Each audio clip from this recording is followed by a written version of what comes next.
माँ के इर्द गिर्द घूमती हैं। घर के सारे बड़े फैसले माताएं करती हैं इस देश में, भले वो लंबा घूंघट निकाल के बैठी हो, इससे कोई फर्क नहीं पड़ता।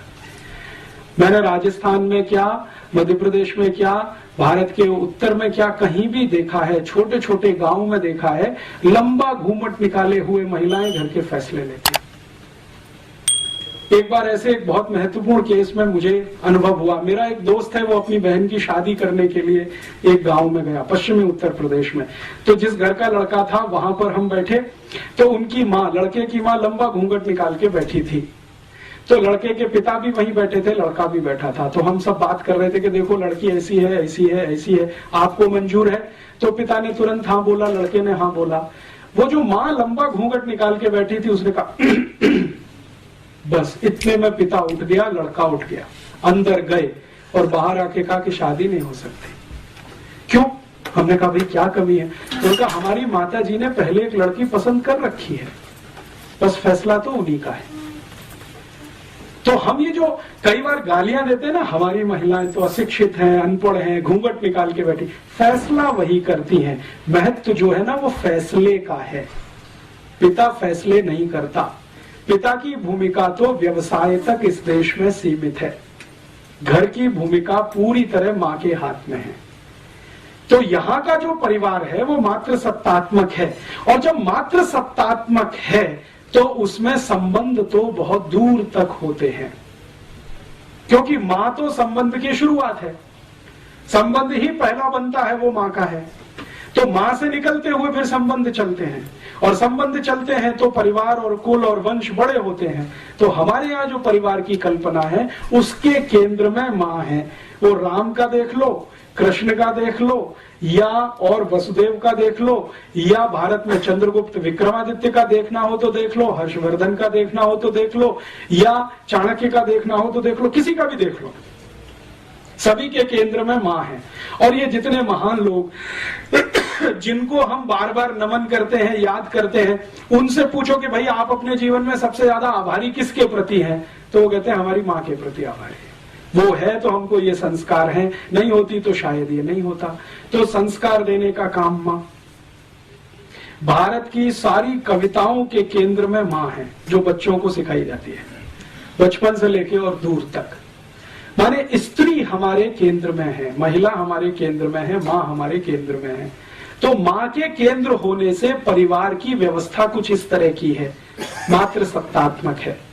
और भारत में ये कभी नहीं रहा अमेरिका और यूरोप के जैसा, जैसे वहां वोट देने का अधिकार नहीं, बैंक अकाउंट खोलने का अधिकार नहीं।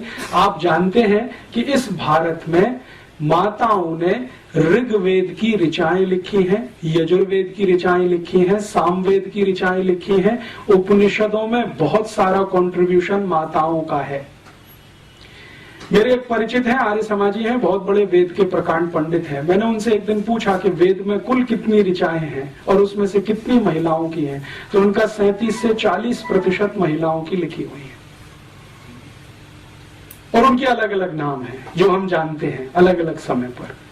तो वेद रचती हैं महिलाएं, उपनिषद रचती हैं महिलाएं, तो केंद्र में तो रही होंगी। और भारत के सामान्य गांवों में ये दिखाई देता है, अभी भी माताएं आर्थिक फैसले सबसे ज्यादा करती हैं, अभी भी माताएं सबसे ज्यादा उत्पादन के काम में लगी हुई हैं।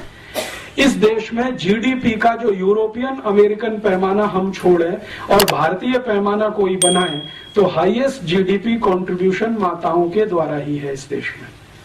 अभी तो हम यूरोपियन पैमाने से नापते हैं, तो होता क्या है कि भारत में माताओं का उत्पादन छोड़कर जो कुछ भी इस देश में है वो सब जीडीपी में आता है।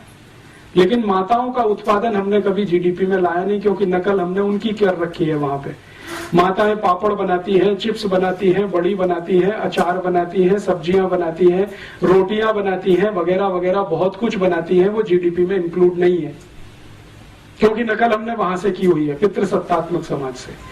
बाकी हमारे देश में उत्पादन के सबसे बड़े तंत्र पर आज भी माताएं हैं, व्यवस्थाओं को संभालने में आज भी माताएं हैं। और हमारे भारत में तो कहा ही नहीं जाता है, बिल्कुल स्पष्ट दिखाई देता है, जिस घर में मां नहीं है वहां की रौनक नहीं है, पवित्रता नहीं है। मैं दक्षिण में बहुत सारे मंदिरों में गया हूं, लेकिन गर्भगृह में मैं प्रवेश नहीं कर सका। कारण क्या? पुजारी ने कहा कि आपकी या तो मां को लेके आइए या तो पत्नी को लेके आइए, तभी मंदिर में जाने के अधिकारी हैं। आप अकेले क्या करेंगे इसमें जाके? तो मैंने कहा भाई इसमें परेशानी क्या है, मैं अकेला हूं। तो उन्होंने कहा अकेले होने से पवित्रता नहीं आती, पवित्रता किसी स्त्री के साथ होने से ही आती है, वो चाहे मां के रूप में हो या आपकी पत्नी के रूप में हो। और अगर कुछ नहीं है तो बहन को ले आइए किसी को, हम आपको मंदिर में जाने देंगे। उस दिन मेरे समझ में आया। अब इस बात को हम पूरे हिंदुस्तान में एक नमक मिर्च लगाकर एक दूसरे तरह से भी पेश कर सकते हैं कि देखो कितना छुआछूत है इस देश में, घुसने ही नहीं देते मंदिर में। लेकिन उसके पीछे कारण कुछ और है, वो पवित्रता का कारण है जो मां के साथ जुड़ा हुआ है। और ये भारत में बहुत सारे शास्त्रों में बार बार पढ़ने में आता है, सुनने में आता है कि जिस पुरुष की स्त्री चली गई उसका तो सब कुछ चला गया। मां चली गई तो और कुछ बचा ही नहीं, पत्नी गई तो बहुत कुछ चला गया। विदुर होना बहुत अपमानजनक स्थिति है समाज में, हमारे देश में, हमारी मान्यता में, हमारी सभ्यता में।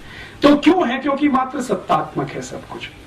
बच्चे पैदा होंगे नहीं होंगे मां का है, बच्चे बड़े होंगे तो क्या संस्कार मिलेंगे मां का फैसला है, पिता का उसमें कोई बड़ा योगदान नहीं। पिता तो थोड़ा सपोर्टिंग हैंड के रूप में है, जो कुछ गढ़ रही है तो वो तो मां गढ़ रही है। तो भारत की सभ्यता मात्र सत्तात्मक, इसलिए हमने शायद हमारे देश को भारत माता बोला। हमने कभी क्यों नहीं कहा भारत पिता, भारत माता ही क्यों कहते? क्योंकि मात्र सत्तात्मक है सब कुछ, यहां तो भारत माता ही कहेंगे। भारत शब्द तो पुल्लिंग है, लेकिन माता तो हमने लगाया है उसके साथ भी। गंगा के साथ भी माता लगा दिया, गाय के साथ भी माता लगा दिया, यमुना के साथ भी माता लगा दिया। गंगा मैया है, यमुना मैया है, गैया मैया है। ये मैया है, भले वो पुल्लिंग ही क्यों ना हो, क्योंकि मात्र सत्तात्मक है सब कुछ। तो अब हम मात्र सत्तात्मक समाज में रहने वाले लोग पितृ सत्तात्मक समाज के लोगों की नकल करें तो अल्टीमेटली क्या निकलेगा? आपको अपने स्थान बदलने पड़ेंगे और उसमें से तो बहुत कुछ घालमेल होगा। तो अभी मैं आपको इस उदाहरण को और थोड़ा स्पष्ट करता हूं कि हम भारत में विदेशी टीवी चैनलों को आज